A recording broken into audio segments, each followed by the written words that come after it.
Welcome to The Critique. Today we're looking at a video from Chicks on the Right on gender ideology, covering Supreme Court protests, Senate hearings, and some of the drama around Riley Gaines and Candace Owens. So let's just get right into it. Let's do it. Okay, so the first major hurdle for this piece is the disconnect between how the hosts position themselves intellectually and, well, how they actually behave. Right. This is the ethos gap, and it's massive in this episode. It is. They're trying to be the adults in the room, you know?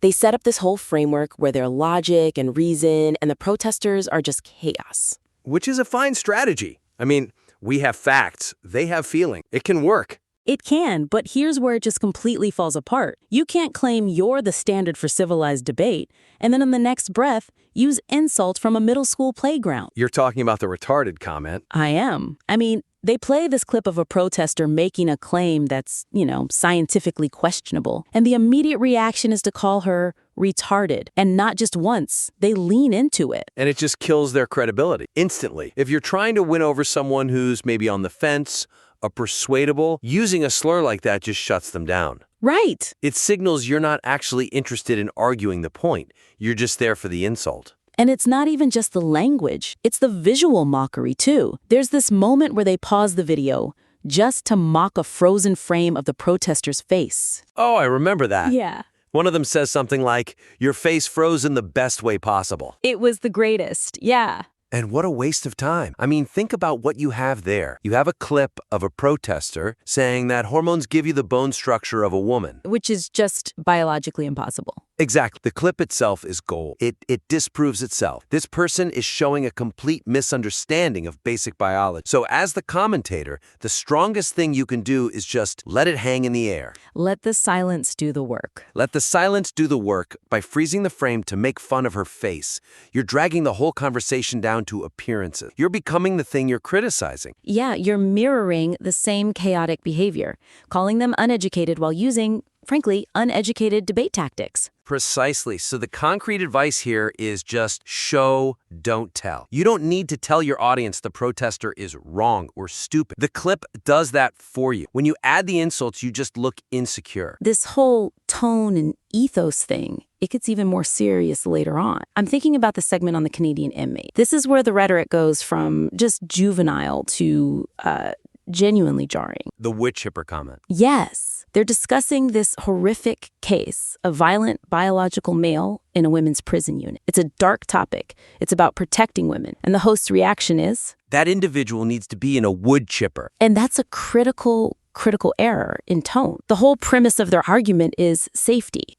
They're arguing that this ideology endangers women. They're claiming the moral high ground of protection. And then they call for basically a brutal vigilante execution. Exactly. You can't hold up the "we are the civilized ones" banner in one hand and a metaphorical wood chipper in the other. It doesn't work. It makes the host sound just as volatile as the people they're criticizing. So how do you express that anger? Because look, the anger is justified.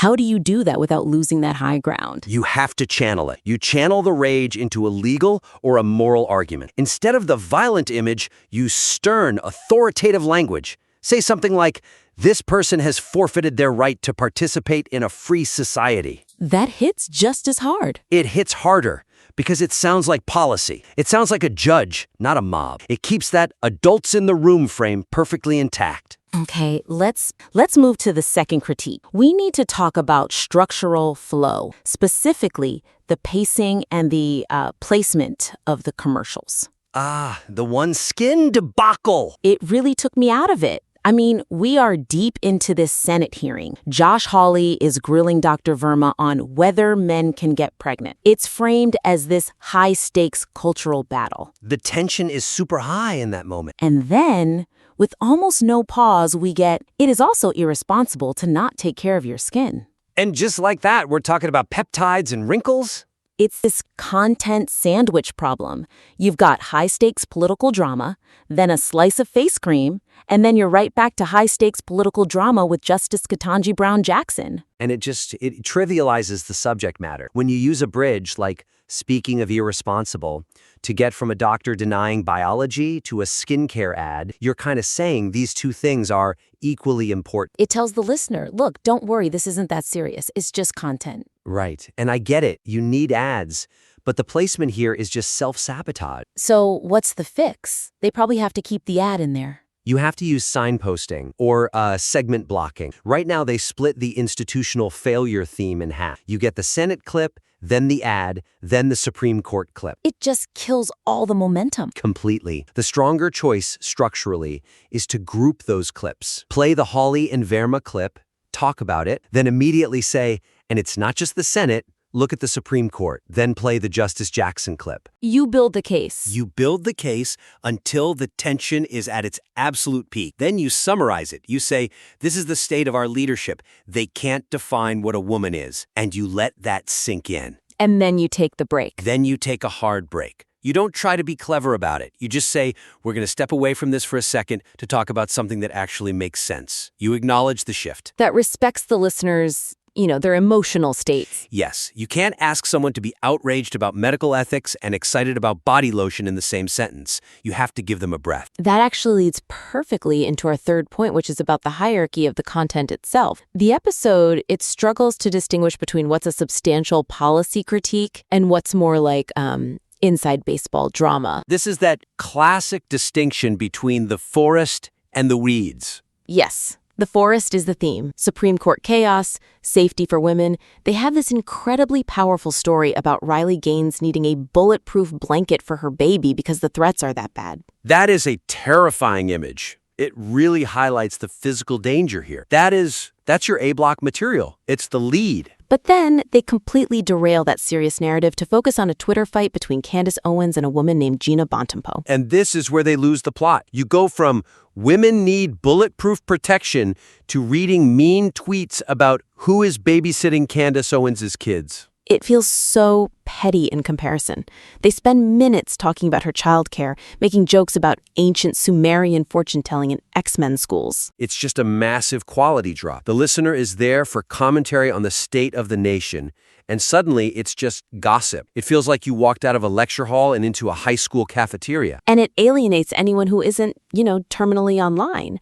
I would bet a huge chunk of their audience has no idea who Gina Bontempo is, and frankly, they probably don't care. Right. It's inside baseball. If you have to spend 2 minutes explaining the drama before you can even make a joke about the drama, it probably doesn't belong in a tight commentary show like this. So do you cut it? Candace Owens is a huge figure. Her conflict with Riley Gaines seems relevant. The conflict is relevant, but the framing is all wrong. If you want to include it, you have to elevate it. Don't make it about Candace versus Gina. Make it about the ethics of the movement. How would you do that? How do you reframe that? Well, instead of asking who is watching Candace's kids, which is just a personal attack, you ask a broader question. You ask, is there a double standard in this movement when it comes to safety? Is it ethical to bring a child to a volatile protest, no matter who the parent is? That makes the topic universal. Exactly. It takes the specific personality drama and turns it into a bigger, more interesting discussion. That fits the tone of the show. But the minute you start joking about nannies and X-Men schools, you're just doing the same ad hominem attacks you criticize the protesters for. It all comes back to that ethos point again, doesn't it? Consistency. It's all connected. If you want to be taken seriously, you have to be serious. You can be funny, you can be irreverent, but you can't be petty. All right, let's look at the final major critique. This one's about the curation of evidence, or what we could call the rage bait trap. This is about knowing the difference between a strong signal and just, noise. Yeah, the episode has this scattergun feel. They've got these incredibly powerful pieces of evidence. The Senate hearing, the Supreme Court arguments, these are huge institutional failures. Those are the heavy hitters. But then they mix in these really weak, niche internet clips.